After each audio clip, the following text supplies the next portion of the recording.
나중에 실제로 해줘. 이건 금지인가? 이 문장이 공개되었을 때 수많은 사람들은 눈을 의심했습니다. 단순한 오해라고 넘기기엔 그 안에 담긴 맥락은 너무도 무거웠습니다.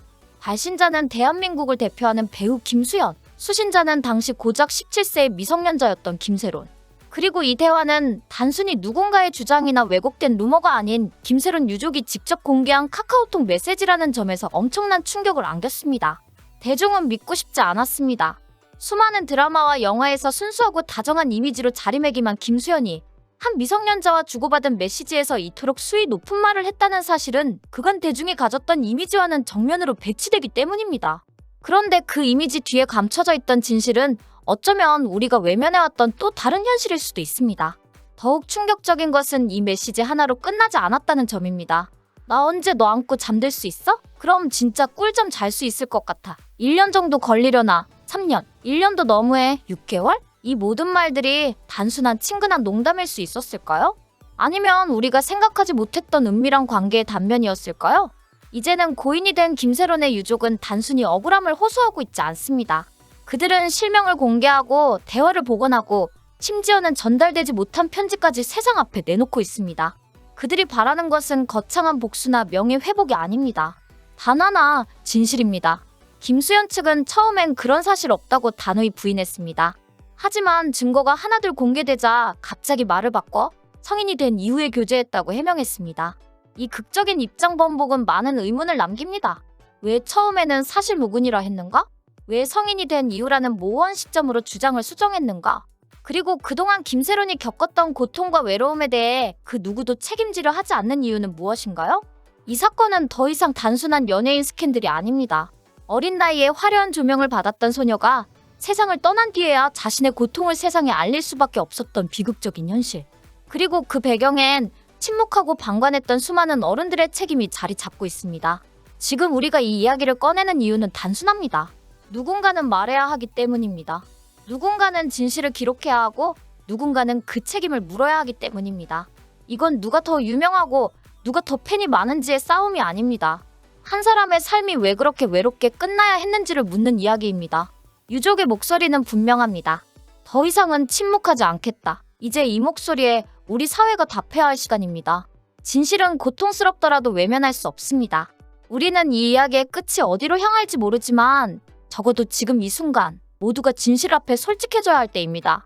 이번 사건의 실체를 제대로 이해하기 위해서는 김세론과 김수현 사이의 관계가 언제, 어떤 방식으로 시작되었으며 어떤 형태로 이어졌는지를 면밀히 살펴봐야 합니다.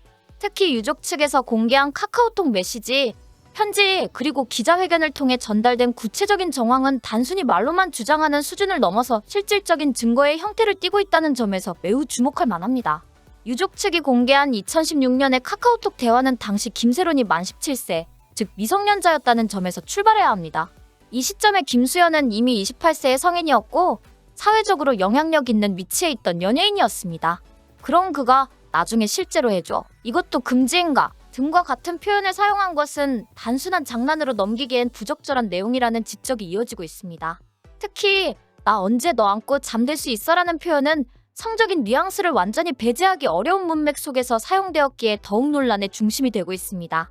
또한 이와 관련해 유족 측이 밝힌 내용 중 사귄 적이 없다는 김수현 측의 초기 주장과 이후 성인이 된 이후에 교제했다는 입장 번복은 사실관계를 둘러싼 의혹을 더 짙게 만들고 있습니다. 만약 처음부터 진실이 공개되었더라면 대중의 반응은 지금과는 달랐을지도 모릅니다. 하지만 의혹이 하나둘 밝혀지는 과정에서 거짓과 번복이 반복되자 김수현 측의 신뢰도는 급격히 하락하게 된 것입니다. 김세론 유족 측이 공개한 편지 또한 큰 파장을 일으켰습니다. 우리가 만난 기간이 대략 5, 6년 됐더라. 첫사랑이기도 마지막 사랑이기도 해서 나를 피하지 않았으면 해라는 문장은 두 사람의 관계가 상당한 기간 지속되었으며 감정적으로도 깊은 연결이 있었음을 암시합니다. 김세론이 이 편지를 김수현에게 직접 전달하려 했으나 실패했다는 정황은 그 관계가 단절된 이후에도 미련 혹은 해명하고 싶은 의지가 남아있었음을 방증합니다. 한편 김수현 측의 해명 중 가장 주목받은 부분은 김세론이 성인이 된 이후인 2019년부터 2020년까지 교제했다는 주장입니다. 하지만 유족이 공개한 자료들과 그 안의 시간 흐름을 대조해보면 이 기간보다 훨씬 이전부터 감정적, 정서적 교류가 있었다는 점은 부인할 수 없어 보입니다. 이를 단순한 친분으로 해석하기엔 그 표현들이 지닌 수위나 밀접한 정서는 지나치게 구체적이며 일상적이지 않은 점들이 많습니다. 이뿐만이 아닙니다. 유족 측은 김수현이 김세론의 사망 이후에도 아무런 사과 없이 법적 대응만을 앞세우고 있다며 강한 유감을 표했습니다.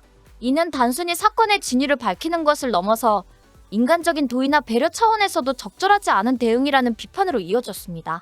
유족은 김수현 측이 사과 한마디 없이 이미 성인 이후의 사기였다며 논점을 비껴가려는 태도가 고인의 명예를 두 번 짓밟는 것이라고 말하고 있습니다. 또 한 번 사안의 심각성을 더하는 것은 김세론이 극심한 정신적 고통을 겪었으며 이로 인해 결국 극단적인 선택에 이르렀다는 점입니다. 김세론의 생전 지인들과 유족은 그녀가 여러 차례 자해를 시도했고 그럴 때마다 주변의 관심과 보호가 절실했으나 충분하지 않았다고 말합니다. 이러한 상황에서 김수현과의 관계 혹은 그 이후의 대응 방식이 김세론에게 어떤 영향을 미쳤는지를 생각하면 단순한 연애 스캔들로 이 사건을 치부할 수 없습니다. 법적으로도 문제의 소지가 있는 지점이 존재합니다. 김수현 측은 유족과 가세연을 명예훼손, 협박, 카메라 등 이용 촬영물 반포 등의 혐의로 고소한 바 있습니다. 반대로 유족 측은 김수현이 미성년자였던 김세론과 부적절한 관계를 맺은 정황이 있다며 이 역시 명확히 규명되어야 한다고 주장하고 있습니다. 이 과정에서 공개된 메시지 내용이나 편지, 당시의 정황들은 향후 법적 다툼에서도 핵심적인 증거로 작용할 수 있습니다. 이처럼 본 사건은 단순한 루머 유포나 연예계의 뒷담화 수준을 넘어서고 있습니다. 대중은 이제 묻고 있습니다. 우리가 사랑한 스타는 정말 그런 사람이었나? 왜 지금까지 이런 일들이 드러나지 않았나? 연예계의 권력과 이미지가 진실을 덮는데 악용된 것은 아닌가? 이 질문들에 대해 누군가는 반드시 답해야 합니다. 이번 사건은 단순한 연예계의 가십이 아닙니다. 미성년자와 성인의 관계, 공인의 책임, 그리고 사망에 이른 한 개인의 고통이 얽힌 사회적 문제입니다. 김세론의 죽음은 단순한 우울증이나 개인 문제로만 보기 어려운 측면이 분명히 존재하며 그 배경을 둘러싼 인물들과 환경에 대한 분석은 반드시 필요합니다. 김수현은 지금까지 일관된 해명을 내놓지 못하고 있습니다. 초기의 완강한 부인, 이어진 교제 인정, 그리고 유족 측이 공개한 자료로 인해 대중은 혼란에 빠졌습니다. 특히 문제의 핵심은 김세론이 미성년자였던 시기라는 점입니다. 공인으로서 김수현은 이 시점에 대해 명확히 소명해야 할 윤리적 의무가 있습니다. 개인 간의 일이라 치부하기에는 사회가 주목하는 공인의 위치는 분명히 다릅니다. 유족 측이 공개한 카톡, 편지, 진술은 단순히 김수현 개인을 비난하기 위함이 아니라 김세론이 생전에 겪었던 고통을 더 이상 왜곡되지 않게 밝히고자 하는 시도입니다. 이 고통은 단지 연예인의 개인적인 불행이 아닌 구조적으로 방치된 시스템의 산물일 수 있다는 점에서 심각합니다. 이 사건은 사생활 침해나 단순 명예훼손을 넘어서 미성년자의 권리와 공인의 책임이라는 보다 근본적인 가치에 대한 질문을 던집니다. 사회는 이 물음에 답해야 하며 연예계는 스스로를 돌아봐야 합니다. 김수현 또한 침묵 속에 있을 수는 없습니다. 그가 밝힐 수 있는 진실, 책임질 수 있는 부분은 분명히 존재하며 이제는 그 의무를 다해야 할 시점입니다.